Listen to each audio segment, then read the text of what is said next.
नमस्कार दोस्तों, web GS study centre में स्वागत है। आज हम अपराधियों के लगने वाले कुछ धाराएं हैं, इसके बारे में हम प्रमुख जानकारियां देते चलेंगे आपको, और आप यह वीडियो शुरू से अंत तक देखिएगा। जो आज जानकारी दे रहे हैं वह सभी के ज़िंदगी के लिए सबसे महत्वपूर्ण है, क्योंकि सभी को इसके बारे में जानकारी रहना आवश्यक है।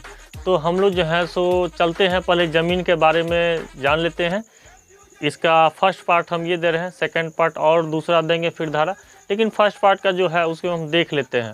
तो अभी हम फिलहाल ज़मीन के बारे में है। जैसे कि कोई यहाँ देखिए, अपराधियों को लगने वाले धारा है, जो धारा है और आईपीसी जो धारा लगती है सो है।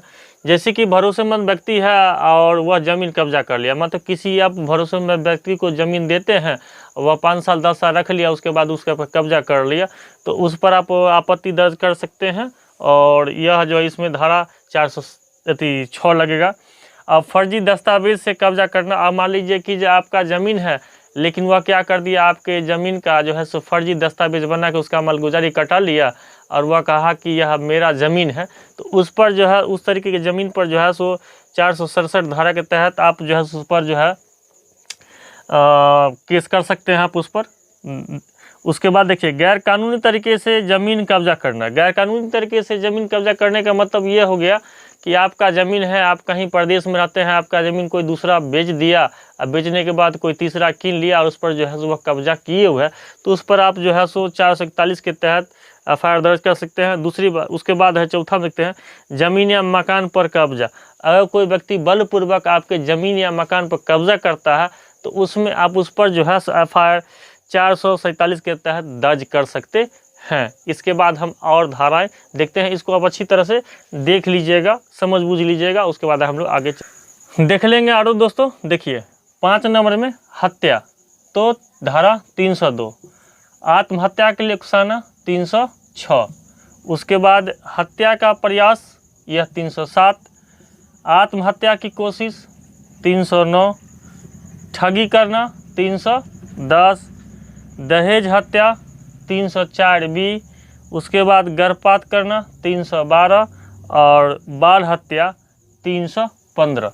ये मुख्य धाराएं हैं जिसको आप लोग को आईपीसी के तहत इसको याद रखना है।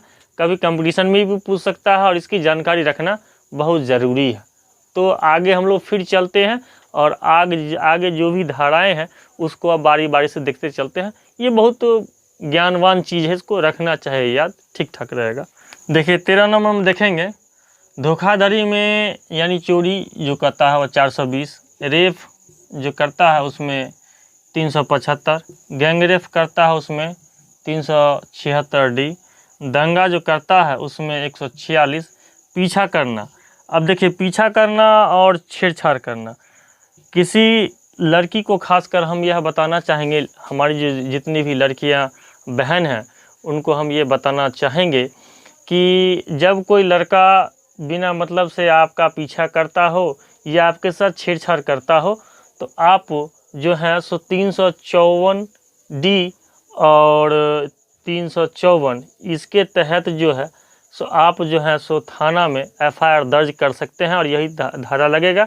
इसमें काफ़ी ज़्यादा जुर्माना भी होता है और बहुत बड़ा कस्टडी भी हो सकता है इसमें, इसलिए आप इसको देख लीजिएगा। उसके बाद मानहानि का दावा इसलिए 499, किडनैपिंग के लिए 359 और यौन उत्पीड़न के लिए जो है, यानी घर में जो कोई महिला है जिसको मारपीट करता है बिना मतलब का, बिना वजह का, उसके लिए यौन उत्पीड़न के तहत जो है सो आप 354 ए के तहत आप एफआईआर दर्ज कर सकते हैं। यानी तीनों जो है सो आपके लिए सफिशियंट है और इसको देख लीजिएगा। हमला करना 351 आईपीसी की धारा। हमला करने का मतलब क्या, बिना वजह का आप पर जो है सो ज़मीनी विवाद हो या किसी वजह से कोई लड़का जो है 8-10 व्यक्ति को लेकर क्या हमला करता है, तो इस परिस्थिति में आप जो है सो एफआईआर दर्ज कर सकते हैं थाना में, अपने नज़दीकी थाना में, और उस पर धारा 351 लगेगा, जिस पर जो है सो कड़ी से कड़ी सज़ा और जुर्माना भी होता है।